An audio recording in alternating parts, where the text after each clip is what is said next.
Endi muzeydagi ikki sizga Uyg'urlarga aytilgan olimlarimizdan ikki kishi, biri Qashqarli Mahmud, haykali mana ko'rininglarda, yana birisi Yusuf Hasachi. İkkisiniki haykalini muhtemelen muzeyda ko'ralaymiz. Albatta, yani bu Türk dünyasındaki bütün olimlar, mutaxassislar, ulamolar, bütün aslarning hammasiniki haykalları varken, başka Yusuf Hasachi'ni zaten hemen bilsem hammalar yaxshi bilasizlar. Hakikaten büyük bir insan. Bugungacha biz bu odamni yodlayotgan bo'lsak, uni eslayotgan bo'lsak,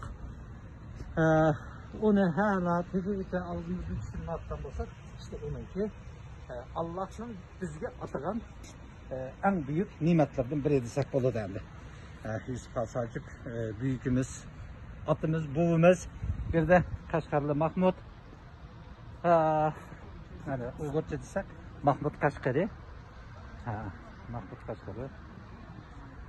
Büyük insanlar hakikaten bunlarni qanchalik media o'qisak, qanchalik dastanlar, romanlar yazsak, yana hikoyasini tugatolmaydigan, yana qam qoladigan bir roman, bir dastan bo'ladiganligi ishimiz.